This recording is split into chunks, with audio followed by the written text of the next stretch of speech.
Hello दोस्तों, उम्मीद करता हूँ आप सभी बढ़िया होंगे। आज सीजी व्यापम द्वारा मंडी सब इंस्पेक्टर का पेपर लिया गया, जिसे हम इस वीडियो में सॉल्व करेंगे। पहला क्वेश्चन सुमेलित करने का है। इसमें मुहावरे दिए हुए हैं। ए है आठा ठासुर होना, जिसका अर्थ होता है पछतावा होना, यानी सेकंड। बी है घड़ों में पानी पड़ जाना, यानी पहला इसका बहुत शर्मिंदा होना। सी डंका बजना का है फोर, ख्याति होना। और डी गुलर का फूल होना, यानी दुर्लभ वस्तु होना, यानी थ्री।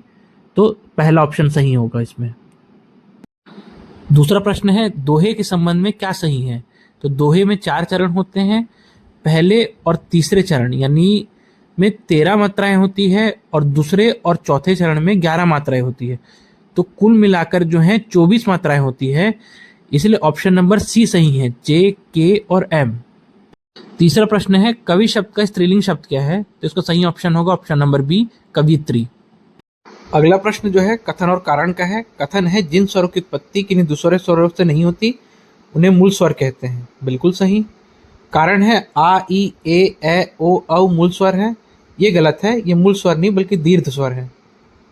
अतः ऑप्शन सी सही होगा। अगला प्रश्न है, निम्नलिखित शब्दों को हिंदी वर्णमाला के क्रम में व्यवस्थित करें। तो पहले होगा आ यानी के, फिर ई यानी ओ, ये ऑप्शन ए और डी में है। उसके बाद जो है क, ख, ग, घ अंगा में कोई नहीं है, फिर च है यानी एन, तो ऐसा है सिर्फ ऑप्शन ए में है। अतः ऑप्शन ए सही होगा। अगला प्रश्न है, व ध्वनि का उच्चारण स्थान है, तो इसका सही आंसर होगा ऑप्शन नंबर डी, दंतोष्ठ। अगला प्रश्न है, काली मिर्च शब्द में कौन सा समास है? तो काली मिर्च का समास विग्रह होगा काली है जो मिर्च। इसमें विशेषण और विशेष्य का संबंध है। अतः इसका सही उत्तर होगा ऑप्शन नंबर डी, कर्मधारय समास। अगला सेक्शन है इंग्लिश का। इंग्लिश में क्वेश्चन है, arrange the words in correct order to make a meaningful sentence. तो इसका सही उत्तर होगा, she has been trying to solve the problem for hours, यानी OLMKN। सही उत्तर होगा ऑप्शन नंबर सी। अगला प्रश्न है, one who knows everything is called. तो इसका सही उत्तर होगा option number B, omniscient. Omnipresent का मतलब होता है जो हर जगह प्रेजेंट हो। ओमनीपोटेंट का मतलब होता है जो सर्वशक्तिमान हो, जो हर चीज कर सके। और ऑप्टिमिस्ट का मतलब होता है आशावादी। तो सही उत्तर होगा ऑप्शन नंबर बी, ओमनिशिएंट। अगला प्रश्न है, I saw dash one eyed man yesterday. अगला प्रश्न है, change the sentence into passive voice. My father writes a story. तो इसका सही उत्तर होगा option number B, a story is written by my father. अगला प्रश्न है करेक्ट एंटोनिम्स का। तो होस्टाइल का होगा फ्रेंडली, यानी चौथा, जो ऑप्शन नंबर बी में है। ट्रांसपेरेंट का होगा ओपेक। एंशिएंट का होगा मॉडर्न। और ऑप्टिमिस्टिक का होगा पेसिमिस्टिक। ऑप्टिमिस्टिक मतलब आशावादी, पेसिमिस्टिक मतलब निराशावादी। एंशिएंट का मतलब पुराना, मॉडर्न का मतलब नया, ट्रांसपेरेंट मतलब पारदर्शी, ओपेक मतलब अपारदर्शी, और होस्टाइल मतलब जो दुश्मनी लेता हो, और फ्रेंडली मतलब जो दोस्त हो। तो सही ऑप्शन होगा ऑप्शन नंबर बी। अगला प्रश्न है प्रीपोजिशन का। He is good dash football. तो he is good at football होगा, यानी ऑप्शन नंबर सी सही ऑप्शन होगा। अगला प्रश्न भी प्रीपोजिशन का है। इसमें पूछा है कि डायरेक्शन या मूवमेंट के लिए कौन सा प्रीपोजिशन यूज होता है। तो सही उत्तर होगा जे, इनटू, के टुवार्ड्स और एल अक्रॉस। एम अमंग नहीं होगा, अमंग जो पोजीशन का प्रीपोजिशन होता है। तो सही उत्तर होगा ऑप्शन नंबर बी, जे, के और एल। अगला क्वेश्चन जो है वो असर्शन और रीजन का है। असर्शन है कि in direct speech she said I am reading a book becomes in indirect speech she said that she was reading a book. बिल्कुल जो प्रेजेंट कंटिन्यूअस का होता है, और यही चीज जो है रीजन में भी मेंशन है। अतः असर्शन और रीजन दोनों सही होगा, और रीजन जो है सही एक्सप्लेनेशन है असर्शन का, इसलिए ऑप्शन ए। अब अगला प्रश्न है मैथ्स का। राजीव और उसके कॉलेज के बीच में डिस्टेंस है 80 किलोमीटर का। एक दिन वो 1 घंटा बाद निकलता है अपने यूजुअल टाइम के, तो उसको स्पीड जो है 4 किलोमीटर से बढ़ाना पड़ता है। तो बढ़ा हुआ स्पीड क्या होगा? कि इसे मैंने सॉल्व किया है कि पहले केस में स्पीड होगा s, और दूसरे केस में स्पीड होगा s+4, डिस्टेंस होगा d। तो क्योंकि 1 घंटा जो है 1 घंटा वो बाद निकलता है, ऐसे में क्वाड्रेटिक इक्वेशन आ जाएगा और क्वाड्रेटिक इक्वेशन सॉल्व करने पे एस जो आएगा वो 16 किलोमीटर पर आवर का आएगा, लेकिन हमें बढ़ा हुआ स्पीड पूछ रहा है तो हम 16 + 4 20 किलोमीटर पर आवर उसका सही आंसर यानी ऑप्शन नंबर डी आएगा। अब अगले क्वेश्चन में x का वैल्यू दिया है 7 + 4√3 और √x + 1/√x का वैल्यू निकालने बोला है। आओ इसे सॉल्व करते हैं। हम ऐसा करते हैं कि √x + 1/√x का स्क्वायर निकाल लेते हैं। तो जो फॉर्मूला है ना कि a + b whole square is equal to a square + b square + 2ab, उससे हमारा आ जाएगा x + 1/x + 2। अब x की वैल्यू उसमें हम डाल देते हैं तो ये आ जाएगा ये वाला इक्वेशन 7 + 4√3 वाला। अब उसको हम लोग रैशनलाइजेशन से सॉल्व कर लेते हैं, जहाँ पे मतलब ऊपर और नीचे दोनों को 7 - 4√3 से मल्टीप्लाई कर देते हैं। तो ऐसे सॉल्व करेंगे तो हमारा आंसर आएगा 16। अब क्योंकि फिर हम स्क्वायर किए थे तो अब स्क्वायर रूट फिर से करेंगे, स्क्वायर रूट करने पे हमारा आंसर आएगा 4, यानी आंसर बी सही है। अगला प्रश्न है कि एक खिलौना 3.5 सेंटीमीटर त्रिज्या वाले शंकु के आकार का है जो समान त्रिज्या वाले अर्धगोले पे टिका हुआ है। खिलौने की कुल ऊंचाई 15.5 सेंटीमीटर है। खिलौने का कुल पृष्ठीय क्षेत्रफल ज्ञात कीजिए।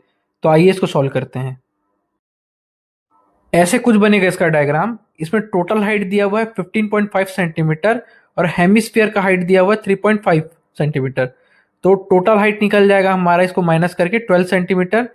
अब जो कोण में हम पाइथागोरस थ्योरम अप्लाई करेंगे तो स्लांट हाइट निकल जाएगा 12.5 सेंटीमीटर। अब सरफेस एरिया निकालेंगे तो कर्व सरफेस एरिया कोण का आएगा πRL, यानी पाई मल्टीप्लाई बाय 3.5 मल्टीप्लाई बाय 12.5, ये आ जाएगा सॉल्व करने पे 137.5 सेंटीमीटर स्क्वायर। अब हेमिस्फीयर का कर्व सरफेस एरिया निकालेंगे, वो आएगा 2πr², सॉल्व करने पे आएगा 77 सेंटीमीटर स्क्वायर। अब टोटल सरफेस एरिया इन दोनों का सम होगा, यानी 137.5 + 77 = 214.5 सेंटीमीटर स्क्वायर, जो कि हमारा आंसर होगा, यानी ऑप्शन बी सही आंसर हो जाएगा। अब अगला प्रश्न जो है स्टेटमेंट बेस्ड है। हम एक एक करके स्टेटमेंट्स को देखते हैं। पी है, जब एक व्यक्ति अलग अलग गतियों से समान दूरी तय करता है तो औसत गति गतियों का हरात्मक माध्य होती है। चलिए देखते हैं। देखिए तो स्पीड लीजिए s1 और s2 और डिस्टेंस लीजिए d, तो टोटल टाइम टेकन आ जाएगा d/s1 और d/s2। अब एवरेज स्पीड जो होता है वो total distance upon total time होता है। तो ऐसे अगर अपन इक्वेशन सॉल्व करेंगे तो ये आ जाएगा 2s1s2 divided by s1 + s2। और आपको ये पता होगा कि यही हार्मोनिक मीन का भी फॉर्मूला है, अतः ये वाला स्टेटमेंट सही है। अब दूसरा स्टेटमेंट बोलता है Q औसत गति हमेशा गतियों का समानांतर माध्य होती है, तो ये गलत है। अब क्योंकि टाइम सेम है तो डिस्टेंस डिफरेंट होगा, तो डिस्टेंस 1 आ जाएगा s1/t और डिस्टेंस 2 आ जाएगा s2/t, और एवरेज स्पीड निकलेगा total distance upon total time. जो इक्वेशन को सॉल्व करेंगे तो आंसर आएगा s1 + s2/2, जो कि समानांतर माध्य है, अतः ये स्टेटमेंट भी सही है।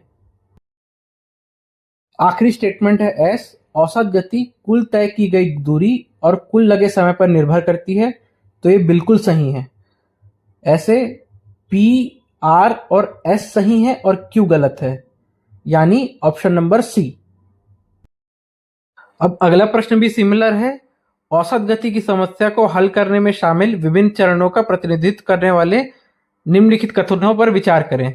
तो सबसे पहले हम क्या निकालते हैं, सबसे पहले हम यात्रा के प्रत्येक भाग में तय की गई कुल दूरी का अंश को पहचानते हैं, उसके बाद यानी m, उसके बाद जो है यात्रा के प्रत्येक भाग के लिए गति निर्धारित करते हैं यानी n, उसके बाद जो हम टाइम = डिस्टेंस अपॉन स्पीड के फॉर्मूले से यात्रा के प्रत्येक भाग के लिए लिया गया कुल समय ज्ञात करते हैं यानी L, और उसके बाद O कुल समय प्राप्त करने के लिए सभी भागों को समय को जोड़ते हैं, और अंत में जो है K यानी औसत गति हम प्राप्त करते हैं कुल दूरी अपन कुल समय से।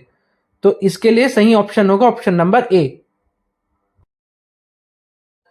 अब अगला प्रश्न जो है वो भी स्टेटमेंट वाला है। आइए एक एक करके स्टेटमेंट को देखते हैं। पहला है P, if a natural number is a perfect square then it has an odd number of positive factor. यानी यदि एक प्राकृतिक संख्या एक पूर्ण वर्ग है तो उसके घनात्मक गुणखंडों की संख्या विषम होगी। आइए इसे चेक करते हैं। अब हम 3 परफेक्ट स्क्वायर यानी पूर्ण वर्ग को लेते हैं जो कि 4, 9 और 16। अब 4 के जो पॉजिटिव फैक्टर है यानी धनात्मक गुणखंड वो होते हैं 1, 2 और 4 जो कि विषम है यानी ऑड है। 9 के होते हैं 1, 3 और 9 जो कि विषम है ऑड है। 16 के होते हैं 1, 2, 4, 8 और 16 यानी ये भी ऑड या विषम है। तो अतः हमारा पहला स्टेटमेंट सही है। अब दूसरा स्टेटमेंट है Q every natural number has an even number of positive factor. या प्रत्येक प्राकृतिक संख्या में घनात्मक गुणखंडों की संख्या सम होती है। आइए इसे देखते हैं। अब 2 प्राकृतिक नंबर लेते हैं या नेचुरल नंबर 1 और 2। तो 1 के जो घनात्मक गुणखंड या पॉजिटिव फैक्टर है वो 1 है और 2 का है 1 और 2 यानी 1 में तो विषम संख्या है ऑड संख्या है लेकिन 2 में जो है सम संख्या है यानी इवन है। तो ये क्यू नंबर का स्टेटमेंट गलत होगा। यहाँ एक फॉर्मूला दिया हुआ है पॉजिटिव फैक्टर या घनात्मक गुणखंड का। आइए उसमें वैल्यू रख के हम चेक करेंगे। तो अगर हम n इजिकल टू 1 रखते हैं या n इजिकल टू 2 रखते हैं तो दोनों के लिए जो है ये फॉर्मूला सही बैठ रहा है, अतः आर स्टेटमेंट जो होगा वो सही होगा। अब स्टेटमेंट S बोलता है कि अ natural number has exactly 2 positive factor if and only if it is a prime number. या एक प्राकृतिक संख्या के ठीक 2 घनात्मक गुणखंड होंगे यदि और केवल यदि वह एक अभाज्य संख्या है। आइए इसे देखते हैं। पहले प्राइम नंबर रखते हैं 2। इसमें जो पॉजिटिव फैक्टर आ रहा है 1 और 2 आ रहा है, अतः ये सही है। 3 रखने पे भी 1 और 3 आ रहा है। नॉन प्राइम नंबर 4 रखने पे ये 1, 2 और 4 आ रहा है यानी ये स्टेटमेंट भी ट्रू है। अतः P, R और S स्टेटमेंट ट्रू है और Q स्टेटमेंट फॉल्स है यानी ऑप्शन नंबर सी सही ऑप्शन होगा। अब अगला प्रश्न कथन और कारण का है। कथन है एक वाहन यात्रा का पहला 1/3 भाग 10 किलोमीटर पर आवर की गति से, दूसरा 1/3 20 किलोमीटर पर आवर की गति से और अंतिम 1/3 भाग 60 किलोमीटर पर आवर की गति से पूरा करता है तो पूरी यात्रा के लिए औसत गति 18 किलोमीटर पर आवर होगी। आइए देखते हैं। सबसे पहले हम इंडिविजुअल टाइम कैलकुलेट करेंगे जो आएगा d/10, d/20 और d/60। फिर टोटल डिस्टेंस आएगा 3d। औसत स्पीड या एवरेज स्पीड आएगा 3d/d/10, d/20 और d/60। इसको सॉल्व करेंगे तो आंसर आ जाएगा 18 किलोमीटर पर आवर यानी ये स्टेटमेंट सही है। अब कारण ये दिया है जब यात्रा को असमान समय अंतरालों में विभाजित किया जाता है तो औसत गति हमेशा तय की गई दूरी के आधार पर भारित गतियों को समानांतर माध्य होती है। आइए देखते हैं। इस केस में क्योंकि डिस्टेंस और टाइम अलग अलग है हम टाइम निकाल लेंगे वो जो आएगा d1/s1, d2/s2, d3/s3। ऐसे में एवरेज स्पीड आ जाएगा ये। अतः जो कारण है वो गलत है यानी असर्शन सही है लेकिन रीजन गलत है, अतः ऑप्शन सी सही उत्तर हो जाएगा।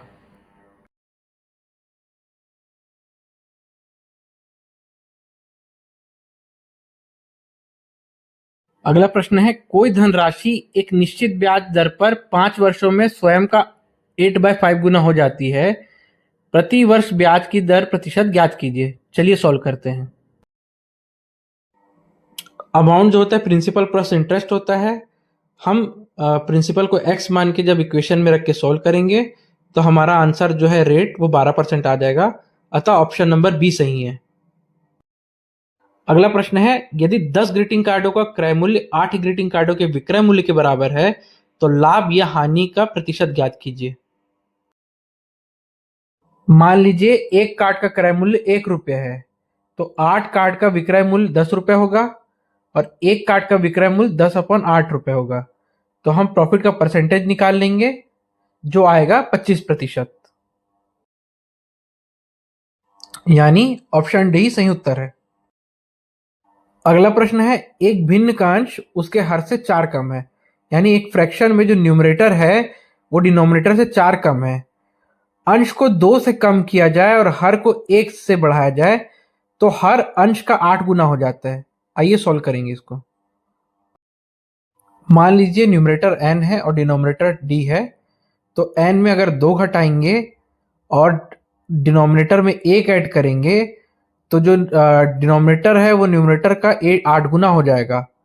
ऐसे अगर इस इक्वेशन को अपन सॉल्व करेंगे तो डिनोमिनेटर आ जाएगा 7 और न्यूमरेटर आ जाएगा 3 और फ्रैक्शन आ जाएगा 3/7, जो कि ऑप्शन नंबर सी सही ऑप्शन है।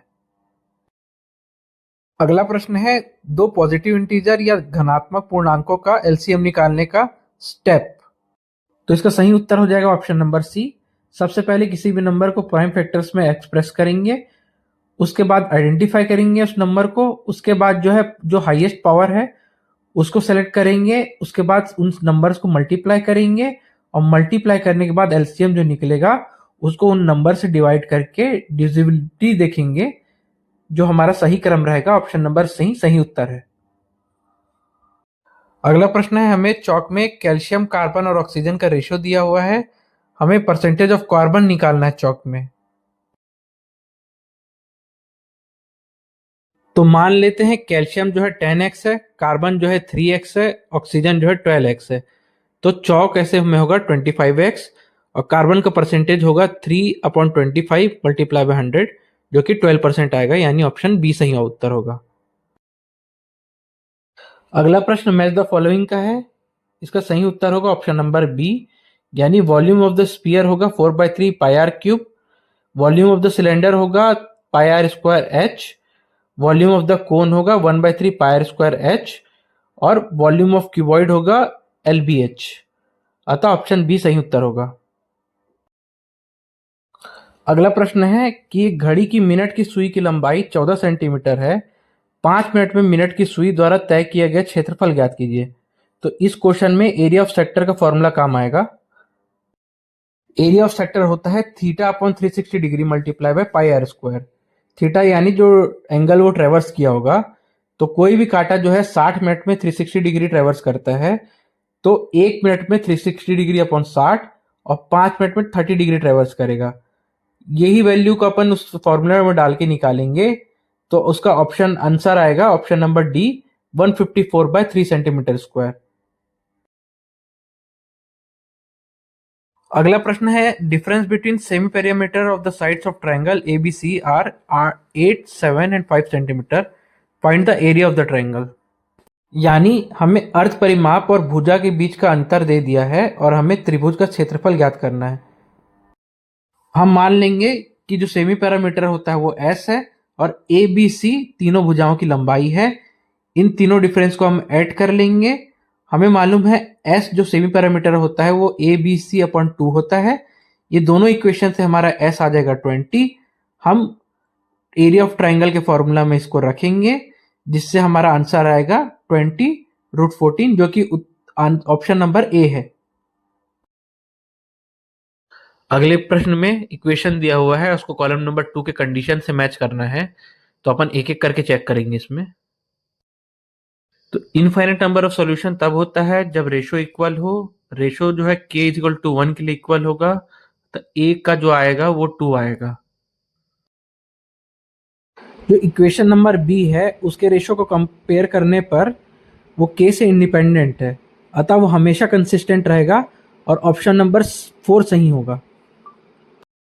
अब इक्वेशन सी को हम सॉल्व करेंगे, तो इक्वेशन सी में रेशो में कन्वर्ट करने पे ये आएगा, यानी सिस्टम कंसिस्टेंट है एक्सेप्ट k = 0 के लिए, यानी सी का ऑप्शन 1 होगा। अब इक्वेशन नंबर डी को रेशो में एक्सप्रेस करने से वो इक्वल आ ही नहीं रहा है, तो इस सिस्टम का कोई सॉल्यूशन नहीं हो सकता।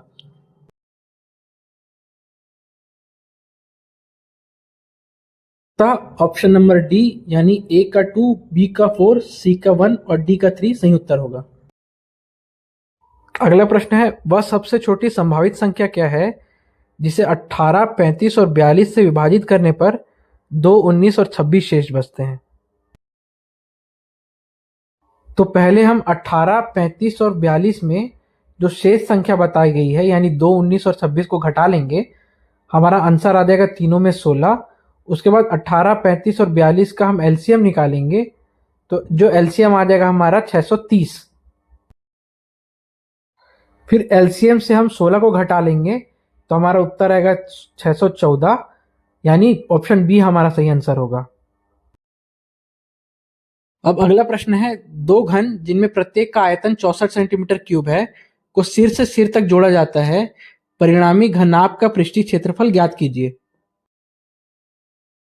अब प्रश्न में दिया है कि वॉल्यूम या आयतन 64 सेंटीमीटर क्यूब है, तो जो साइड हो जाएगा वो 4 आ जाएगा, और जब दो क्यूब को ज्वाइन करेंगे तो लेंथ आ जाएगा 8 सेंटीमीटर, ब्रेड्थ आ जाएगा 4 सेंटीमीटर और हाइट 4 सेंटीमीटर। तो सरफेस एरिया का फॉर्मूला दिया हुआ है, इस सरफेस एरिया के फॉर्मूला में हम पुटअप करेंगे तो उत्तर आ जाएगा 160 सेंटीमीटर स्क्वायर, यानी ऑप्शन ए सही ऑप्शन होगा।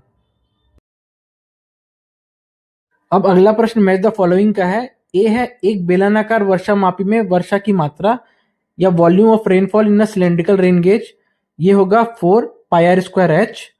बी, पृथ्वी का कुल सतही क्षेत्रफल या सरफेस एरिया, ये होगा 1 4 पाई आर स्क्वायर। गुंबद के आकार में बादल में फंसी हवा का आयतन या volume of air trapped in dome shaped cloud, इसका सही फॉर्मूला होगा सेकेंड 2/3 पाई आर क्यूब। और अंतिम है, नक्शे पर हवा की दिशा दर्शाने वाले सेक्टर का क्षेत्रफल या area of sector of map. तो ये जो है इस वीडियो में काम भी आया है ये फॉर्मूला, और इसका सही उत्तर होगा option number 3, θ/360 multiply pi r square, यानी ऑप्शन डी सही ऑप्शन हो जाएगा। अब अगला प्रश्न है कि एक कार्टन जिसमें 1 दर्जन मिरर होगा उसको गिराया जाता है, तो निम्नलिखित में से कौन से टूटे हुए दर्पण और बिना टूटे हुए दर्पण का अनुपात नहीं हो सकता। तो हम सभी अनुपात को ऐड करके देखते हैं। पहला है 2 + 1 यानी 3, जो कि 12 का फैक्टर है, तो बिल्कुल ये हो सकता है। बी है 3 + 1 यानी 4, ये भी 12 का फैक्टर है, तो ये भी बिल्कुल हो सकता है।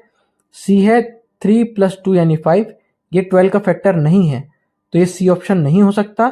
और डी है 1 + 1 = 2, जो कि 12 का फैक्टर है, यानी ये भी हो सकता है। तो ऑप्शन सी जो है वो सही उत्तर होगा। अब अगला प्रश्न है जनरल मेंटल एबिलिटी का। यूएसए का जैसे CIA है, इसराइल का क्या है? तो इसराइल का ऑप्शन नंबर सी मोसाद है। अब अगला प्रश्न है कि कौन सी संख्या पूर्ण वर्ग नहीं है या परफेक्ट स्क्वायर नंबर नहीं है। तो हमें देख के ही समझ में आ रहा है कि ऑप्शन नंबर डी जो है उसमें 3 शून्य है। अब 3 शून्य वाला नंबर कभी भी पूर्ण वर्ग नहीं हो सकता। बाकी नंबर अगर हम लास्ट डिजिट भी देखेंगे तो ए के आखिरी में 4 है, वो 2 का स्क्वायर हो सकता है। बी के आखिरी में 25 लगा हुआ है, जो 5 का स्क्वायर हो सकता है। सी के आखिरी में 1 है, जो 1 का स्क्वायर हो सकता है। लेकिन ऑप्शन नंबर डी के अंत में 3 बार 0 है, जो कि किसी नंबर का स्क्वायर नहीं हो सकता। इसलिए ऑप्शन नंबर डी सही ऑप्शन है। अब अगला प्रश्न जो है वो कोड का है। इसमें हम पेन बिल्कुल नहीं चलाएंगे। देखिए कोड देखिए, कैट = DBU, यानी सी के बाद आता है डी, ए के बाद आता है बी और टी के बाद आता है यू। फिर दूसरा दिया है डॉग = EPH, तो डी के बाद ई, ओ के बाद पी और जी के बाद एच। यानी हमें समझ में आ गया कि जस्ट जो बाद वाला अल्फ़ाबेट है वो है इसका कोड। तो हम पहले देखेंगे जे को। जे के लिखा हुआ है SUN, तो एस के बाद टी आएगा, यू के बाद वी और एन के बाद ओ, तो ये बिल्कुल सही है। दूसरा है MAP = NBQ, एम के बाद आएगा एन, ए के बाद आएगा बी और पी के बाद आ गया क्यू, ये भी सही है। एल है PEN = QFP, पी के बाद आता है क्यू, ई के बाद आता है एफ और एन के बाद आता है ओ, यानी ये सही नहीं है। और एम जो है वो CAR = DBR, तो सी के बाद बिल्कुल डी आता है, ए के बाद बी आता है और आर के बाद आता है एस, यानी ये भी कोड को फॉलो नहीं करता। तो सिर्फ जे और के कोड को फॉलो करते हैं, इसलिए ऑप्शन ए सही ऑप्शन होगा। अब अगले क्वेश्चन में एक इक्वेशन दिया हुआ है जिसमें प्लस जो है वो डिवाइड बन जाता है, डिवाइड जो है माइनस बन जाता है, माइनस जो है मल्टीप्लाई और मल्टीप्लाई जो है प्लस बन जाता है। तो आइए इसको सॉल्व करते हैं।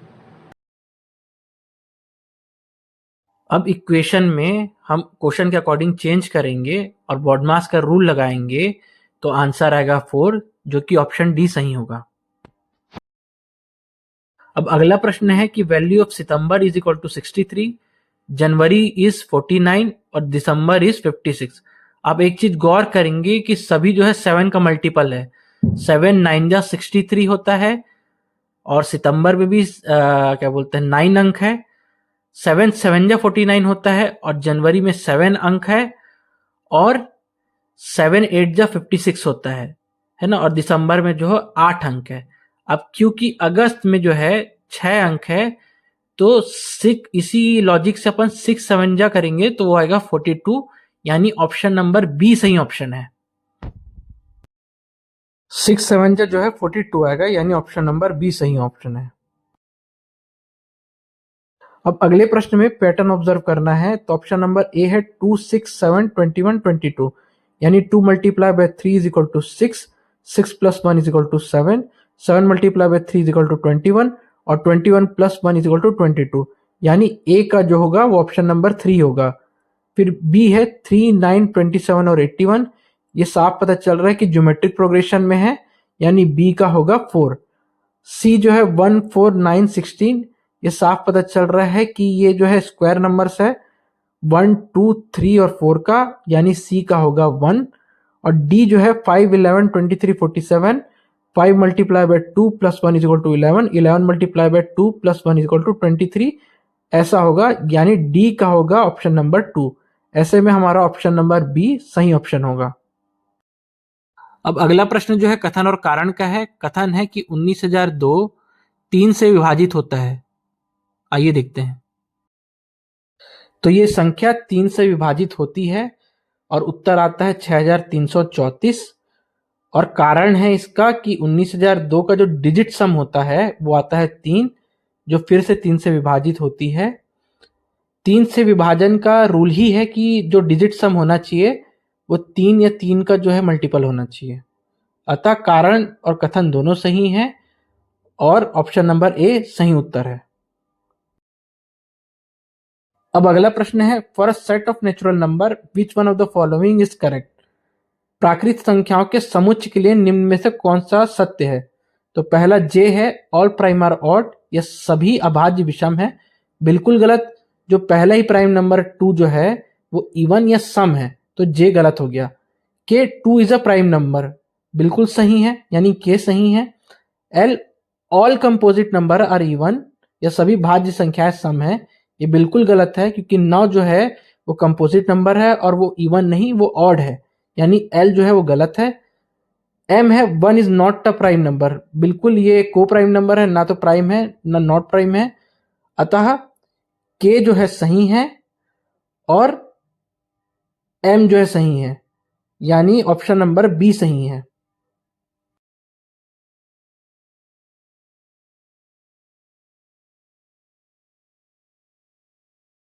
अब अगला प्रश्न जो है वो रोमन न्यूमरल्स का है। अब रोमन न्यूमरल में आई का मतलब होता है 1, एक्स का मतलब होता है 10, वी आकार में जो होता है उसका मतलब होता है 5, एल आकार का जो होता है उसका होता है 50, सी का होता है 100, डी का होता है 500 और एम का होता है 1000। आप कोशिश करिए कि कोई भी संख्या अगर दी हो तो उसको दो हिस्से में बांटने की। तो जैसे के है एक्स एल आई वी, तो हम दो हिस्से में बांटेंगे और उसको उल्टा करके लिखेंगे। जैसे एक्स एल है तो एल माइनस एक्स और आई वी है तो वी माइनस आई, तो उसमें 50 माइनस 10 प्लस 5 माइनस 1, ये हो जाएगा 44। अब ऑप्शन नंबर एल में 3 बार एक्स दिया है, 3 बार एक्स का मतलब होता है 30 और 1x का मतलब होता है 9, तो टोटल होगा 39। ऑप्शन नंबर एम में दिया है x L 1x, x L का मतलब आपको पता ही है 40 और 1x का मतलब होता है 9, यानी टोटल मिला के 49। एन जो होता है एक्स एल 11, 11 का मतलब होता है 2 और एक्स एल का आपको पता है मतलब 40, तो टोटल होगा 42। अब ऑप्शन नंबर ओ है x L I, x L का मतलब आपको पता है 40 और आई का मतलब पता है आपको 1, ऐसे में टोटल हो जाएगा 41। तो सही क्रम जो है एक्सेंडिंग ऑर्डर में होगा LONKM, या ऑप्शन नंबर बी सही ऑप्शन होगा। अब अगला प्रश्न है निम्न शब्दों में कौन सा भिन्न है। टमाटर, आलू, गाजर और प्याज। तो आलू, गाजर और प्याज जो है वो जमीन के नीचे उगता है और टमाटर जो है जमीन के ऊपर उगता है, यानी इसका सही उत्तर होगा ऑप्शन नंबर ए। अगला प्रश्न जनरल नॉलेज का है, जो माइटोसिस या सूत्री विभाजन के प्रवस्थाओं को व्यवस्थित करने का है। तो हमें मालूम है सबसे पहले होता है इंटरफेस या अंतरावस्था, जिसमें सेल जो है ग्रो होता है और डीएनए रेप्लिकेट होता है। उसके बाद आता है पूर्वावस्था या पैराफेस, जिसमें जो है क्रोमोसोम कंडेंस होता है। उसके बाद आता है मध्यावस्था या मेटाफेस, जिसमें इक्वेटोरियल प्लेट के तरफ जो है क्रोमोसोम अलाइन होता है। उसके बाद आता है पश्चावस्था या एनाफेस, जब क्रोमेटिड जो है पुल अपार्ट होके दोनों अपोजिट पोल की तरफ चले जाते हैं। फिर अंत में आता है टेलोफेस या अंत्यावस्था, जब दो न्यूक्लियाई जो फॉर्म होते हैं। अतः ऑप्शन नंबर बी LOMKN सही ऑप्शन होगा। अगला प्रश्न है, जल परिवहन की सुविधा निम्न में से किस नदी पे है, यानी वाटर ट्रांसपोर्ट कहाँ है।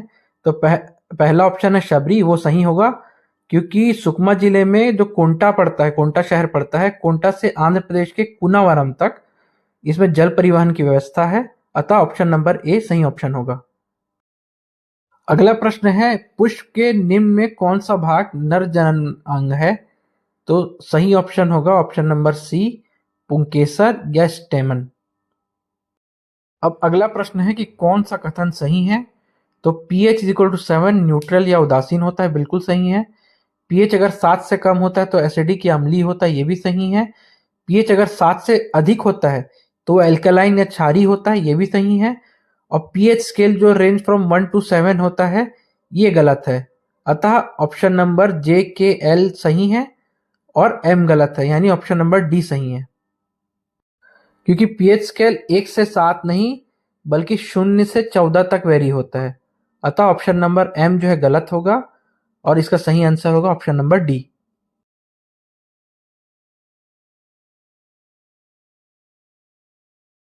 अब अगला प्रश्न जो है वो बौद्ध दर्शन से है। बौद्ध ये पूछा गया है कि खुद्दक निकाय में क्या शामिल नहीं है।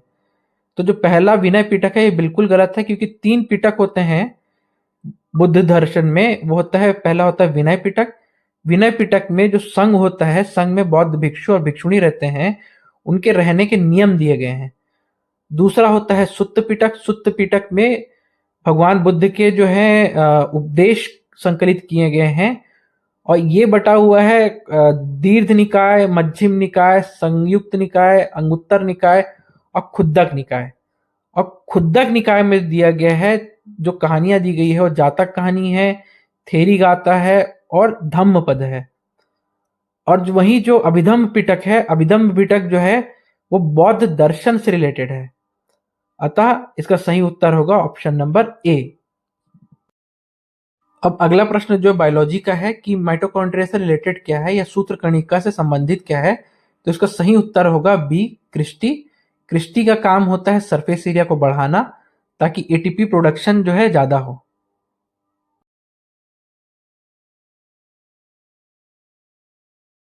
अतः ऑप्शन नंबर बी सही उत्तर होगा। अब अगला प्रश्न जो है वो इकोनॉमिक्स से है कि आरबीआई द्वारा अपनाई जाने वाली गुणात्मक शाख नियंत्रण रीति या qualitative method of credit control क्या है। तो पहला ऑप्शन ए, बैंक रेट जो है वो ब्याज है जिसपे जो है आरबीआई कमर्शियल बैंक को ऋण देता है। तो ये क्वांटिटेटिव मेथड है, क्वालिटेटिव नहीं है। दूसरा है क्रेडिट राशनिंग, ये बिल्कुल क्वालिटेटिव मेथड है। इसमें एक तय कर दी जाती है सीमा कि इस क्षेत्र के लिए इतना ही ब्याज दिया जाएगा। तो ऑप्शन बी सही ऑप्शन है। Option C, open market operation या खुले बाजार की क्रिया, यानी सरकारी जो प्रतिभूतियां होती है, सिक्योरिटीज, उसको ओपन मार्केट में बेचना और खरीदना, ये भी क्वांटिटेटिव मेथड है, क्वालिटेटिव मेथड नहीं है। डी, कैश रिजर्व रेशो, ये भी क्वांटिटेटिव मेथड है कि एक निश्चित अमाउंट जो टोटल कैश का है आपको आरबीआई के पास रखवाना पड़ता है।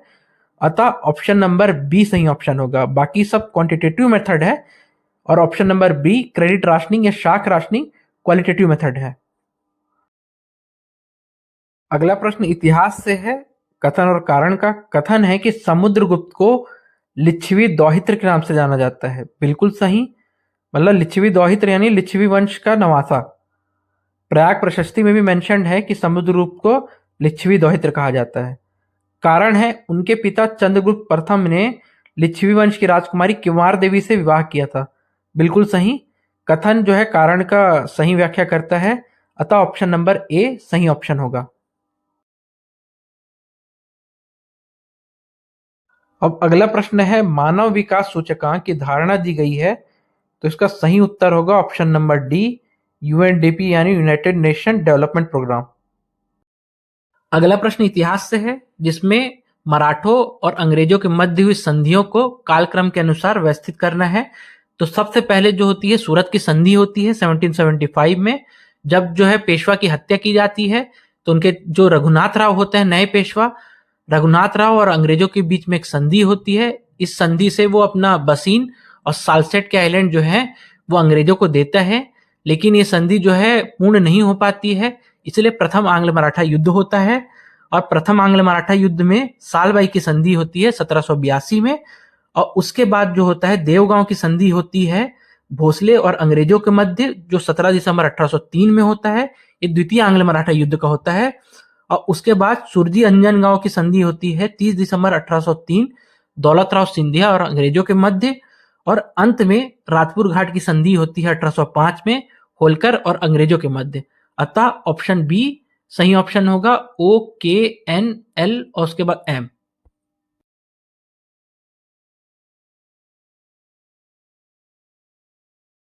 अगला प्रश्न है, मगरमच्छों का नैसर्गिक अभ्यारण्य कहाँ है या नेचुरल सेंचुरी कहाँ है? तो उसका सही उत्तर है ऑप्शन नंबर सी, भैंसा दरहा, जो कांगेर घाटी में स्थित है बस्तर जिले में। बार नवापारा जो है महासमुंद और बलौदाबाजार जिले में स्थित है। उदंती जो है गरियाबंद जिले में, और पामेड़ जो है बीजापुर जिले में। अतः ऑप्शन नंबर सी सही उत्तर होगा। अगला प्रश्न बायोलॉजी से है कि जो फ्लोएम होता है वो किस पदार्थ का ट्रांसपोर्टेशन नहीं करता है? तो वो अमीनो एसिड का करता है, शुगर का करता है और सुक्रोज का करता है। ए बी डी का करता है, लेकिन वाटर या जल का नहीं करता। जल का जो है ट्रांसपोर्टेशन वो जाइलम करता है। अतः ऑप्शन नंबर सी सही उत्तर होगा। देखिए, अगला प्रश्न को सॉल्व करने के लिए याद करने की जरूरत ही नहीं है। नीति आयोग जो है सबसे अंत में बना है 1 जनवरी 2015 में। अतः जिस ऑप्शन में एल सबसे आखिरी में आएगा वही ऑप्शन सही होगा। तो ए और बी दोनों में एल आखिरी में आ रहा है। सबसे पहला प्लान जो बना था वो विश्वेश्वरैया प्लान था। एम विश्वेश्वरैया जी ने एक बुक लिखी थी प्लान्ड इकोनॉमी ऑफ इंडिया करके, और ये लिखी थी 1934 में। उसके बाद जो बॉम्बे प्लान आया, कुछ उद्योगपति मिलके एक प्लान बनाए कि आज़ादी के बाद भारत का इकोनॉमी कैसे होगा। तो ये आया था 1944 में बॉम्बे प्लान। उसके बाद प्लानिंग कमीशन आया 1950 में, और जो नेशनल डेवलपमेंट काउंसिल आया वो 1952 में आया, और सबसे अंत में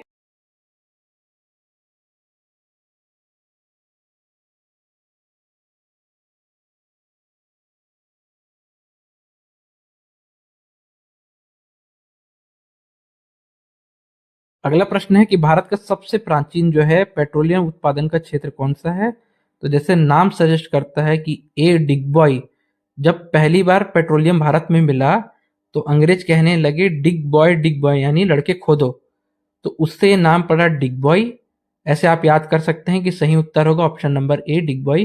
अंकलेश्वर गुजरात में है, बॉम्बे है जो महाराष्ट्र के ऑफ कोस्ट में यानी अरेबियन सी में है, और नाहरकटिया फिर से आसाम में है। ऑप्शन नंबर ए सही उत्तर होगा। अगला प्रश्न है कि किस मुगल बादशाह ने मुहतसिब की नियुक्ति की थी? तो मुहतसिब जो होते थे वो एक प्रकार के धार्मिक पुलिस होते थे, और इन चारों में सबसे धार्मिक जो था वो औरंगजेब था। अतः मुहतसिब की नियुक्ति जो है औरंगजेब ने की थी। ऑप्शन नंबर डी सही उत्तर होगा। अगला प्रश्न है, ब्रह्म समाज से जुड़े लोग थे? तो देवेंद्र नाथ टैगोर बिल्कुल थे। पंडित गुरुदत्त जो थे वो आर्य समाज से जुड़े हुए थे, ब्रह्म समाज से नहीं। अतः के गलत होगा। अक्षय कुमार दत्त जी बिल्कुल जुड़े हुए थे।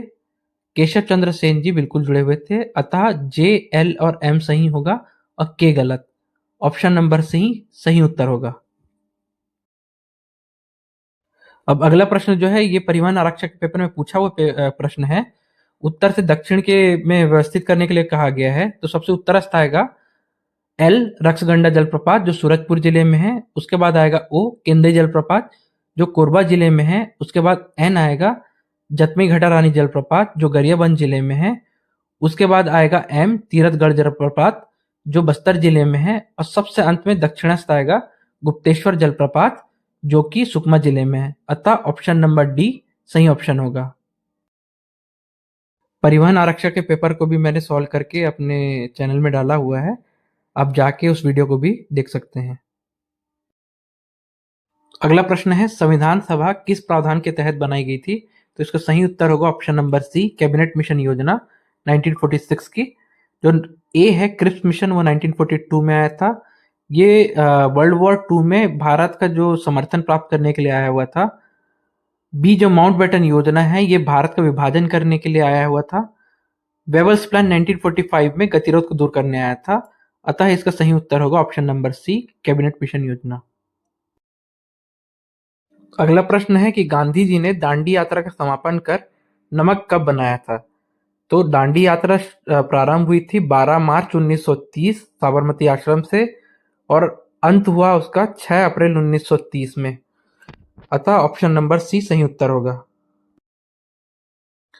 अगला प्रश्न जो है कथन और कारण का है। कथन है कि चंद्रमा पर वस्तु का जो भार होता है वो पृथ्वी की तुलना में कम होता है। बिल्कुल सही। और उसका कारण है चंद्रमा पर जो ग्रेविटेशनल एक्सेलरेशन होता है, गुरुत्वीय त्वरण पृथ्वी से अपेक्षाकृत कम है। बिल्कुल सही। जो वेट होता है किसी भी चीज का या भार होता है वो मास मल्टी ग्रेविटेशनल एक्सेलरेशन होता है। और क्योंकि ग्रेविटेशनल एक्सेलरेशन चंद्रमा का 1/6 है, क्योंकि उसका रेडियस कम है, अतः कथन और कारण दोनों सही है। और जो कारण है वो कथन की सही व्याख्या करता है, इसलिए ऑप्शन ए सही उत्तर होगा। अगला प्रश्न जो है वो मैच करने का है। तो नेशनल फूड सिक्योरिटी मिशन या राष्ट्रीय खाद्य सुरक्षा मिशन जो है अक्टूबर 2007 में आया था, यानी ए का 2 होगा। एग्रीकल्चर प्राइस कमीशन या कृषि मूल्य आयोग जो है वो 1965 में आया था, यानी बी का 4 होगा। हरित क्रांति यानी ग्रीन रिवॉल्यूशन जो है 1966 से 67 तक था, यानी सी का 1 होगा। और भारत का प्रथम कृषि जनगणना या एग्रीकल्चर सेंसस हुआ था 1970-71 में, यानी डी का होगा 3, यानी ऑप्शन नंबर सी सही उत्तर है। प्रश्न है, वर्ष 2017-18 में उत्पादन में किस क्षेत्र की सबसे अधिक भागीदारी थी? तो इसका सही उत्तर होगा ऑप्शन नंबर बी, तृतीय क्षेत्र या टर्शियरी सेक्टर।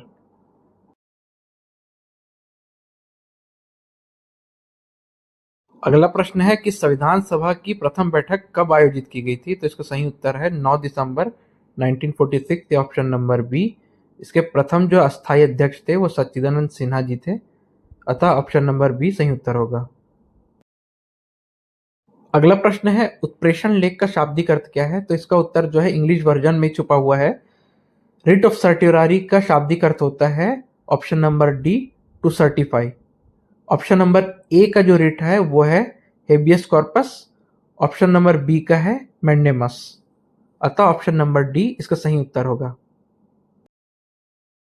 अगला प्रश्न जो है करंट अफेयर्स का है कि दिसंबर 2025 को किस देश ने चंद्रमा पर न्यूक्लियर पावर प्लांट बनाने की घोषणा की थी? तो इसका सही उत्तर होगा ऑप्शन नंबर डी, रूस। रूस की जो एजेंसी है रॉसकॉस्मोस, उसने डिक्लेयर किया था कि वो अगले दशक में चंद्रमा पर जो है न्यूक्लियर पावर प्लांट बनाएंगे। अगला प्रश्न है कि स्वच्छ सर्वेक्षण 2024-25 में 20,000 से कम जनसंख्या वाले जो अवार्डी शहर हैं उनका रैंकिंग क्या था? तो इसका सही उत्तर होगा, सबसे पहला था पंचगनी, उसके बाद पाटन, पाटन द्वितीय उसमें नंबर पे आया था।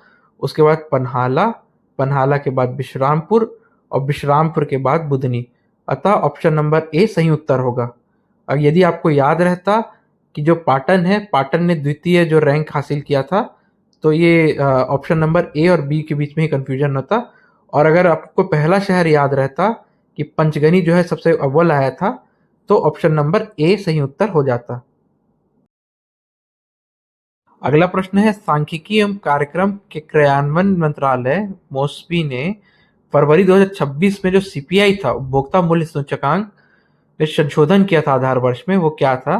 तो पहले आधार वर्ष जो था वो 2012 था, उसको जो है संशोधन करके 2024 कर दिया गया। अतः ऑप्शन नंबर सी 2024 सही उत्तर है।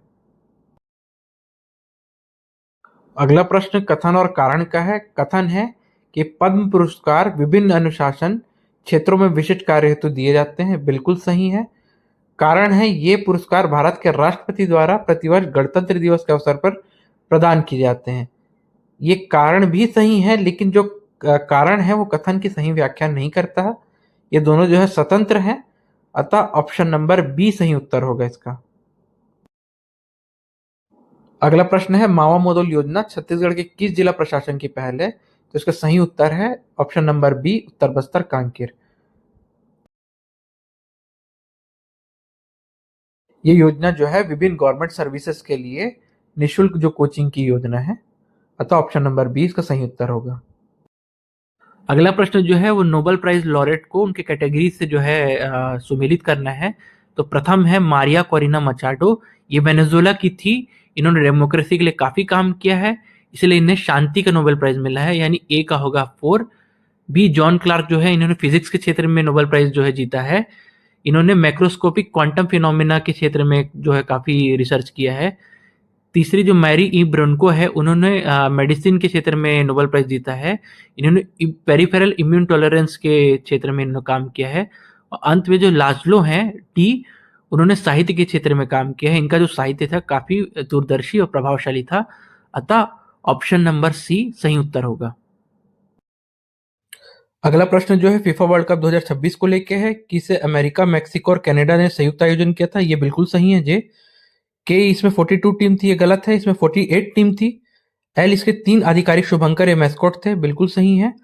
क्लच यूएसए का था, जायू जो है मैक्सिको का था और मेपल कनाडा का था। और एम की कुल 104 मैच हुए, ये भी बिल्कुल सही है, यानी जे, एल और एम सही है, यानी ऑप्शन ए सही उत्तर होगा। अगला प्रश्न है कि रिपब्लिक डे 2026 में चीफ गेस्ट कहां से थे करके। तो सही उत्तर होगा option number B, European Union. Antonio Costa जो यूरोपियन काउंसिल के हेड हैं वो आए थे, और उर्सुला वॉन्डर लीयन जो यूरोपियन कमीशन की हेड है वो आई थी, अतः ऑप्शन नंबर बी इसका सही उत्तर होगा। अगला प्रश्न है, महिला कबड्डी विश्व कप 2025 में छत्तीसगढ़ की किस खिलाड़ी को प्लेयर ऑफ द टूर्नामेंट चुना गया था? तो उसका सही उत्तर है option number D, Sanju Devi. अगला प्रश्न है, छत्तीसगढ़ की पहली सौर ऊर्जा से संचालित कोयला खदान कौन सी है?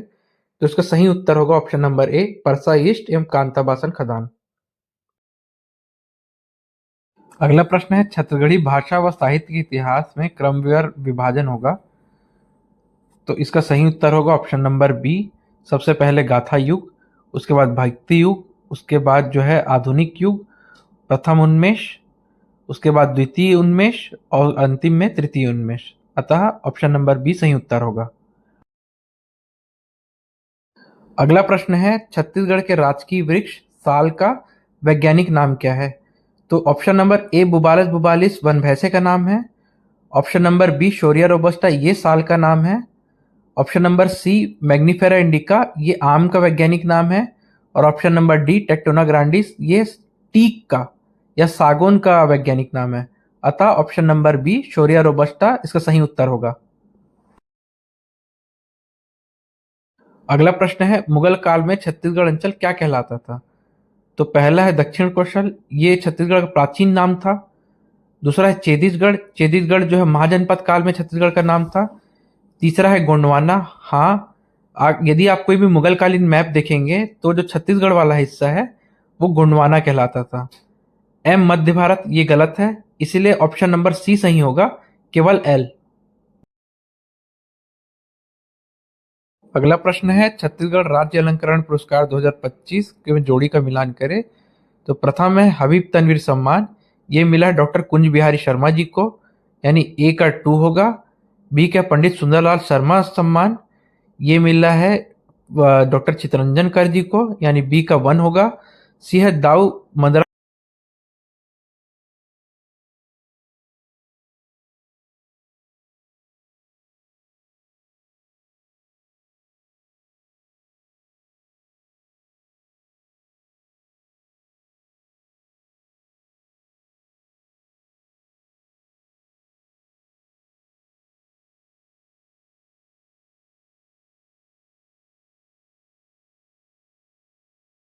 अगला प्रश्न है, छत्तीसगढ़ में किस ऊर्जा संसाधन का प्रचुर भंडार है? तो इसमें तो कोई दो राय नहीं है, इसका सही उत्तर है ऑप्शन नंबर ए, कोयला। अगला प्रश्न है, परलकोट विद्रोह के नेतृत्वकर्ता कौन थे? तो इसका सही उत्तर होगा ऑप्शन नंबर बी, ठाकुर गेंद सिंह। ऑप्शन नंबर ए, वीर गुंडाधुर ने भूमकाल विद्रोह को लीड किया था 1910 में। सी, ऑप्शन नंबर सी, शहीद वीर नारायण सिंह ने सोना खान रिबेलियन को लीड किया था।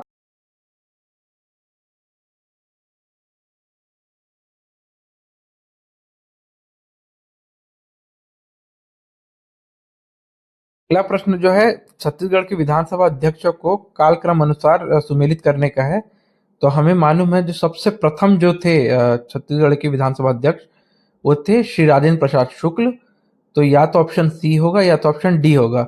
और हमें ये भी मालूम है कि जस्ट इसके पहले जो कांग्रेस सरकार थी उसमें माननीय श्री चरणदास महंत जी थे विधानसभा अध्यक्ष, इसलिए जो एम होगा वो लास्ट में होगा।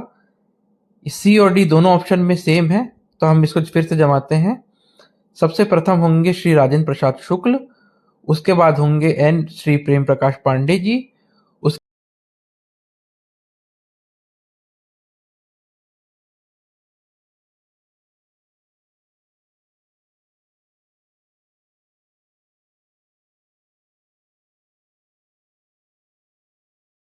अगला प्रश्न है कि दक्षिण कौशल पर राज करने वाली राजर्षि तुल्य कुलवंश के बारे में जानकारी कहाँ से मिलती है? तो इसका सही उत्तर होगा ऑप्शन नंबर बी, आरंग ताम्रपत्र। ये भीमसेन द्वितीय का ताम्रपत्र था जिसमें इनके वंश की पूरी क्रोनोलॉजी मिलती है, अतः ऑप्शन नंबर बी सही उत्तर होगा। अगला प्रश्न है कि छत्तीसगढ़ का पढ़िनी किसे कहा जाता है? तो इसका सही option option number D, Shri Hiralal Kavyopadhyay ji को। जैसे पढ़िनी जी ने अष्टाध्यायी लिखा था संस्कृत ग्रामर का बुक, वैसे श्री हीरालाल काव्योपाध्याय जी ने छत्तीसगढ़ ग्रामर लिखा था 1890s में। अगला प्रश्न जो है कथन और कारण का है। कथन है कि हैहवंशी राजाओं की राजधानी रतनपुर थी। बिल्कुल, हैहवंशी या कलचुरी राजाओं की राजधानी जो रतनपुर थी। कारण ये है कि उस समय वहां रत्नों का भंडार था। ये भी बिल्कुल सही हो सकता है, अतः कथन और कारण दोनों सही हो सकता है। और जो कारण है वो कथन की सही व्याख्या करता है, इसीलिए ऑप्शन नंबर ए सही उत्तर होगा। अगला प्रश्न जो है जनरल इंफॉर्मेशन और कंप्यूटर से है। इसमें प्लेटफॉर्म और कैटेगरी को सुमेलित करना है। तो प्रथम है गूगल। गूगल एक सर्च इंजन है, यानी ए का आएगा 2। बी, यूट्यूब जो है वो वीडियो साझा करने का प्लेटफॉर्म है, यानी बी का आएगा 4। सी, जो जीमेल है वो ईमेल सेवा है, यानी सी का आएगा 1। और गूगल मैप्स डी जो है वो एक नेविगेशन सेवा है, यानी डी का आएगा 3। ऐसे जो ऑप्शन नंबर डी है ये सही उत्तर होगा। अगला प्रश्न है कि पावर पॉइंट में चार्ट इंसर्ट करके उसको एक्सेल डेटा से कैसे लिंक करें, उसका स्टेप बाय स्टेप प्रोसेस को पूछा है। तो सबसे पहला स्टेप जो होगा वो एल होगा, यानी इंसर्ट चार्ट पे क्लिक करना है पावर पॉइंट स्लाइड में। उसके बाद जो है के होगा, एक्सेल वर्कशीट अपने आप खुलेगा और सैंपल चार्ट डेटा इसमें आएगा। फिर उसके बाद एम होगा कि हमें पेस्ट करना है न्यू डेटा को एक्सेल शीट में। उसके बाद एन होगा कि पावर पॉइंट जो है ऑटोमेटिकली अपडेट कर देगा चार्ट को। और अंत में जो है वो है कि हमें क्लोज करना है।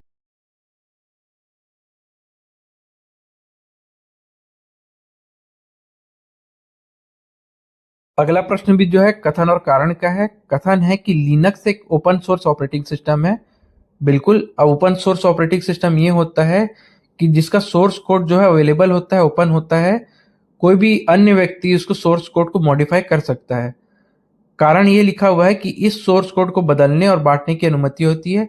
ये बिल्कुल सही है, और कारण जो है कथन की सही व्याख्या करता है, अतः ऑप्शन नंबर ए जो है सही उत्तर होगा।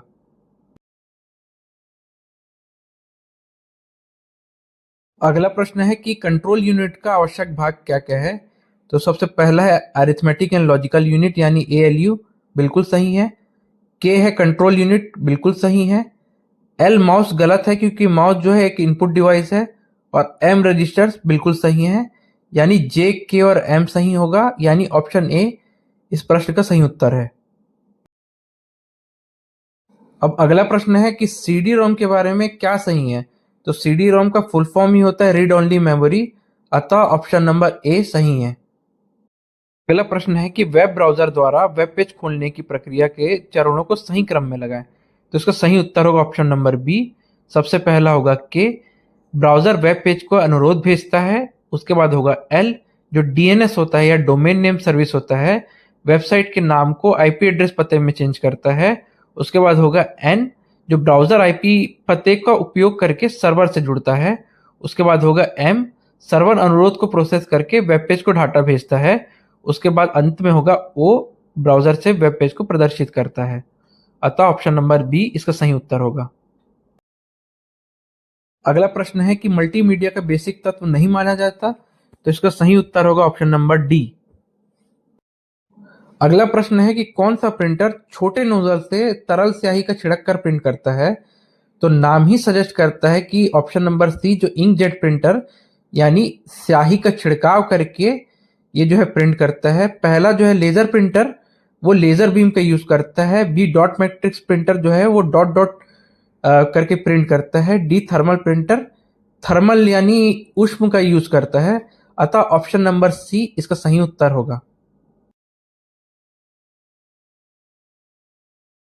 अगला प्रश्न है कि निम्न में से कौन सा मैलिशियस सॉफ्टवेयर या मैलवेयर के प्रकार हैं, तो प्रथम वायरस बिल्कुल है, द्वितीय वर्म ये भी बिल्कुल है, तृतीय ट्रोजन हॉर्स ये भी बिल्कुल है, और चौथा है स्पाईवेयर ये भी बिल्कुल है। यानी सभी चारों होंगे, ऑप्शन नंबर सी सही ऑप्शन होगा। वायरस और वर्म में ये फर्क होता है कि वायरस को जो है किसी ह्यूमन इंटरवेंशन या क्लिक की आवश्यकता होती है या किसी होस्ट सॉफ्टवेयर की आवश्यकता होती है, लेकिन वर्म जो होता है वो सेल्फ रेप्लिकेट करता है, मतलब खुद डबल या तिबल होते जाता है। ट्रोजन हॉर्स होता है कि किसी सॉफ्टवेयर के भेष में कोई मैलिशियस सॉफ्टवेयर जो आता है उसको ट्रोजन हॉर्स बोलते हैं। और स्पाईवेयर यानी जैसे पेगासस किसी के ऊपर निगरानी रखने के लिए इस्तेमाल किया जाता है। अतः ऑप्शन नंबर सी इसका सही उत्तर होगा।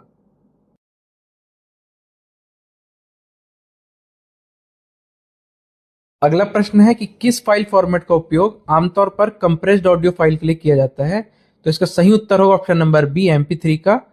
जो ऑप्शन नंबर ए है डॉट TXT वो सिंपल टेक्स्ट फाइल होता है।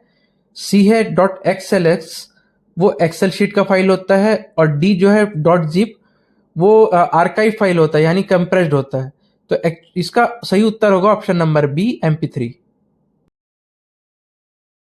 उम्मीद करता हूँ ये वीडियो आपको अच्छा लगा होगा। यदि इस वीडियो में कहीं डाउट होगा तो आप प्लीज़ बताएंगे, और उम्मीद करता हूँ कि आपके मार्क्स भी अच्छे आ रहे होंगे। इस वीडियो को देखने के लिए बहुत बहुत धन्यवाद।